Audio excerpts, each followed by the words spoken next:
Bom dia, sétimo ano, página 20 da apostila volume 3 de Geografia, a diversidade climática do Brasil. Nosso país apresenta uma grande diversidade climática e a formação do clima está ligada à atuação de fatores climáticos.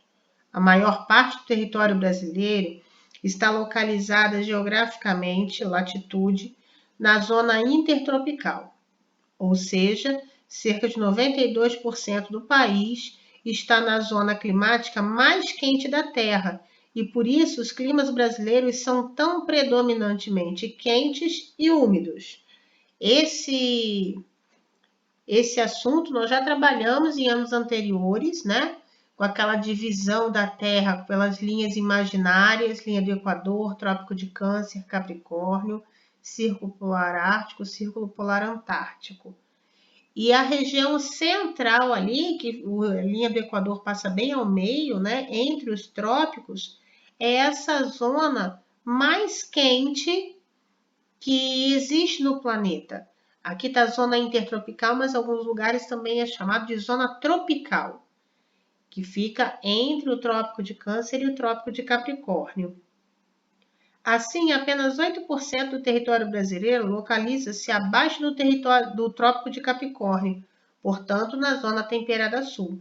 Por esse motivo, essa porção do Brasil apresenta uma maior variação térmica e as 4 estações do ano são bem definidas. Somente uma partezinha do Brasil, aqui nesse mapa aqui embaixo não tem a divisão das linhas, mas somente essa pontinha aqui do sul do Brasil fica abaixo do trópico. Então, começa a fazer parte da zona temperada, que é uma zona que não é tão quente. Então, somente essa pontinha aqui ao sul do Brasil, ela tem um clima um pouco mais diferenciado, né? Podendo fazer mais frio, nevar até, né? Temperaturas abaixo de zero, que não são frequentes no restante do país, que fica na zona mais quente. Outro fator climático é a altitude, ou seja, a medida em relação ao nível do mar. Assim, quanto mais alto for o relevo, maior será a altitude. E quanto maior for a altitude de um lugar, mais frio ele será. Então, ali a gente viu no primeiro tópico, no primeiro parágrafo, a latitude, né? Quanto mais perto do Equador, mais quente. Menor a latitude, mais quente. Quanto mais longe do Equador, maior a latitude, mais frio. Agora vem a altitude. A altitude de um lugar ela é medida a partir do nível do mar. Então, quanto mais alto o lugar estiver, comparado ao nível do mar, mais frio vai fazer. O Rio de Janeiro, por exemplo, a cidade do Rio de Janeiro, ela fica no nível do mar. Então, é um lugar bem mais quente. Para chegar aqui em Mendes, a gente tem que subir uma serra. Então, a altitude de Mendes é maior do que o Rio de Janeiro. Consequentemente, o clima de Mendes é mais frio do que o clima do Rio de Janeiro.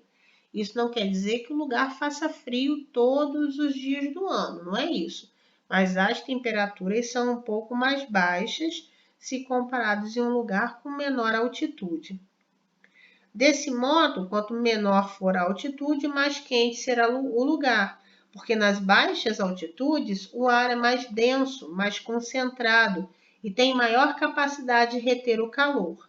Em contrapartida, às altas altitudes, o ar é mais rarefeito e tem menor capacidade de armazenar calor.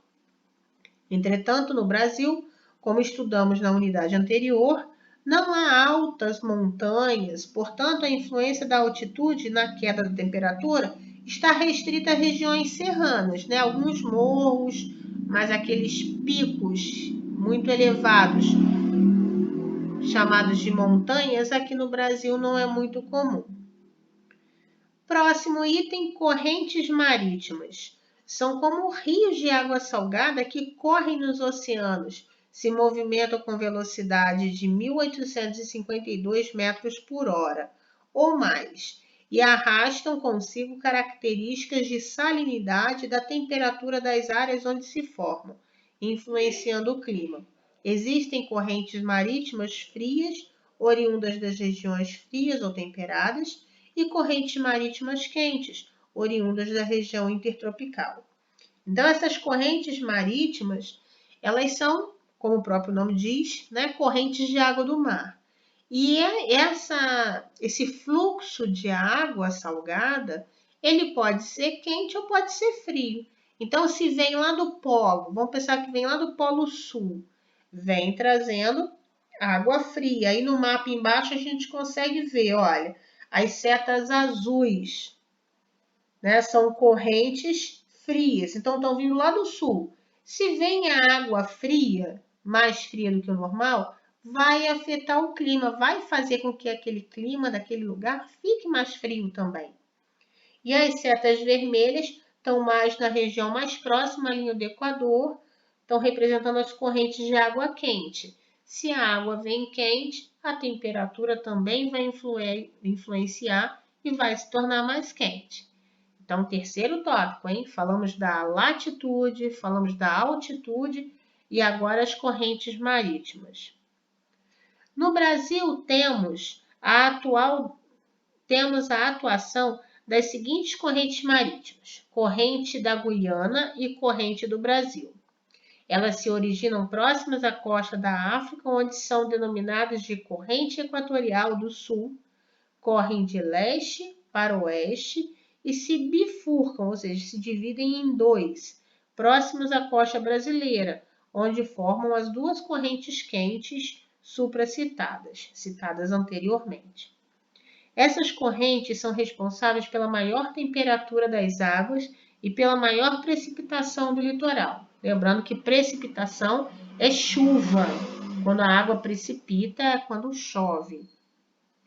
A corrente fria, denominada corrente das Malvinas ou Falklands, que se origina no sul e costeia a Argentina e o litoral sul do Brasil, contribui para uma menor precipitação no litoral, menores temperaturas nas águas e diminuição da atividade pesqueira, pois é mais profundo e arrasta grande quantidade de plânctons. Então, quando vem falando aqui, né, dessas correntes mais quentes que vêm lá na direção da África, em direção ao Brasil, e temos a corrente fria, que vem trazendo a água fria e, consequentemente, menos chuva, porque lugar mais quente, corrente mais quente, evapora mais fácil, forma mais nuvens, consequentemente chove. Correntes mais frias, evapora menos água e automaticamente chove menos também. Então, essa diminuição da precipitação, né, da chuva, ela vai ter a ver com a corrente mais quente ou mais fria, que vai fazer com que evapore mais ou menos as águas. Então, vocês têm aí as correntes, né, e mais os climas também do Brasil, o clima equatorial úmido, equatorial subúmido, semiárido, tropical, tropical de altitude, subtropical. Cada clima desse ele vai ter uma característica diferente. O equatorial úmido, o próprio nome diz, equatorial porque está próximo à linha do Equador. Úmido, porque aí na região norte, laranja, olha, tem muitos rios, então evapora-se muita água. Consequentemente, vai chover muito. Então, faz desse lugar mais úmido. O equatorial semi-úmido também está próximo ao Equador, só que ele chove menos um pouco. Semiárido, essa parte vermelha, é a parte mais seca, é o clima mais seco, onde praticamente não chove. O tropical, que vem mais nesse rosa no central do Brasil, é o clima mais característico, ele fica próximo ao trópico, por isso recebe esse nome. É um clima quente também, mas não tão quente quanto o equatorial. A parte amarela, nós temos o tropical de altitude, ele tem o calor do clima tropical, só que ele fica numa região que tem altitudes mais elevadas, onde tem mais serras, mais morros. Então, ele se torna um pouco menos quente por conta da altitude do lugar. E o roxo, né, o lilás aí embaixo, o subtropical, é aquele que eu falei com vocês, né? Que fica abaixo do trópico, já entra na zona temperada e automaticamente é um clima um pouco mais frio. Não quer dizer que faz frio o tempo inteiro, tá bom? Mas as quedas de temperatura fazem com que nesse lugar as temperaturas caiam mais do que no restante. Vocês têm aí o Trabalhando com Imagens. Eu quero que vocês leiam esse texto aí, falando de São José dos Ausentes e também falando, perdi o nome, da Serra Gaúcha, né? Onde fica São José dos Ausentes. Então, vão ler esse texto, depois vão responder essa questão aí embaixo. Podem pesquisar se acharem necessário, que a gente vai querer saber nesse número 1 aí, que vocês podem fazer no caderno. Qual é a razão do inverno de São José dos Ausentes ser bem mais frio do que o inverno em Jaguaruna, mesmo estando na mesma latitude e sofrendo a atuação da mesma massa de ar? Então, esses dois lugares, eles sofrem a atuação da mesma massa de ar, está na mesma latitude, mas por que que um lugar é mais frio que o outro? Leiam um texto aí, preste atenção naqueles itens que eu li anteriormente, tá bom? Massas de ar que atuam no território brasileiro. Em relação à atuação das massas de ar, que é um fator climático extremamente importante para a formação dos domínios climáticos brasileiros, o território sofre influência de 5 delas, mas apenas uma atua durante o inverno. As 5 massas de ar que atuam no Brasil são... Então, nós falamos ali que as correntes marítimas interferem no clima. As correntes de ar também, as massas de ar também interferem no clima. Então, nós vemos aí algumas massas de ar que são marcantes e que atuam de forma mais presente, vamos colocar assim, no território brasileiro. Massa equatorial atlântica, ela é quente e úmida. Vai prestando atenção no nome, que o nome fala muita coisa. Olha, massa equatorial, ou seja, está perto do Equador. Então, a massa quente ou fria? Quente, perto do Equador. E atlântica, por quê? Porque vem do Oceano Atlântico. Então, essa massa atlântica é essa mais rosinha, né, que vem mostrando ali em cima, no mapa. Massa equatorial continental, quente e úmida. Então, agora ela já vem do continente, é essa mais vermelhinha. É uma massa quente, porque está próxima à linha do Equador. Ela é úmida, porque está aí perto da região norte, então tem muitos rios e faz com que ela tenha muita umidade, evapore muita água. Então, essa massa de ar também é quente e também é úmida, mas por motivos diferentes. A massa equatorial atlântica por conta da quantidade de água do Oceano Atlântico e a massa equatorial continental por conta dos rios, aí já pega água doce. Massa tropical atlântica, ela é quente e úmida. Então, a tropical atlântica também é quente, mas preste atenção, a equatorial está perto do Equador, tropical está perto dos trópicos. E ela vai ser úmida também porque, olha lá no mapa, o laranja está vindo do mar. Então, vai trazer muita umidade. Massa tropical continental, próximo ao trópico, mas ele está mais para dentro do continente.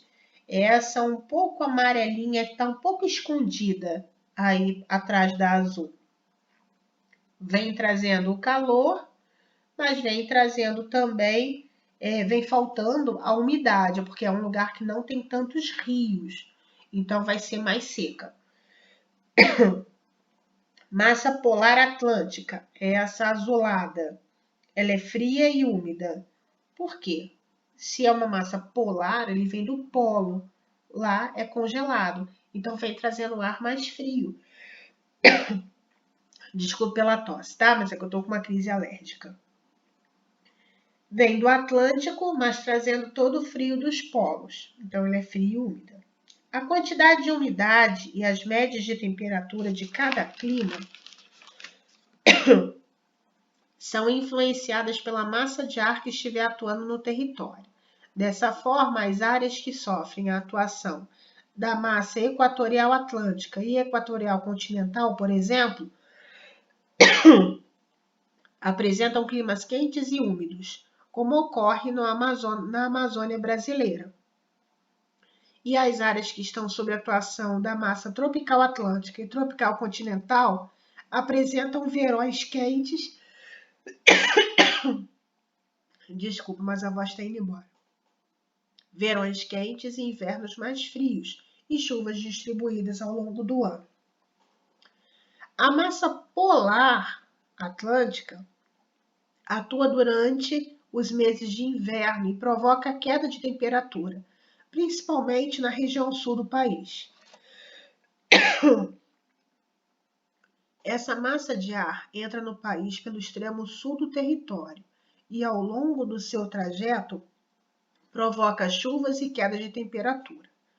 Quando a massa polar atlântica avança na planície do Pantanal e chega até a porção sul da Amazônia, ocorre o fenômeno chamado de friagem, quando são registradas as menores temperaturas da região.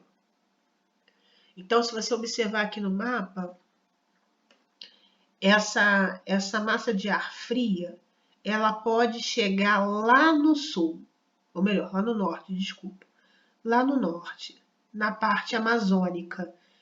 É um lugar que não faz muito frio, mas quando essa massa de ar fria chega lá, faz com que as temperaturas caiam. Então, lá acontece o fenômeno chamado de friagem, que é quando essa massa de ar fria chega na região norte. Quero que vocês leiam aí o texto e contexto, falando do caminho dos rios voadores. Esses rios voadores, como vocês vão ler, não são propriamente ditos rios, né? Mas é uma forma de representar essas massas de chuva, né? De água, de chuva. Então, eu quero que vocês leiam esse texto da página 22 e 23 para responder até o exercício 7. Então, vocês lá na página de trás tem o exercício 1 e do 2 ao 7 tá aqui, tá bom? Então, até aqui vocês façam, não deixem de ler, porque tem explicação no meio do texto, tá bom? Mãos à obra, qualquer dúvida é só me perguntar no grupo, tá bom? E mais uma vez, desculpe pela tosse, mas a minha voz não tá boa. Um beijo.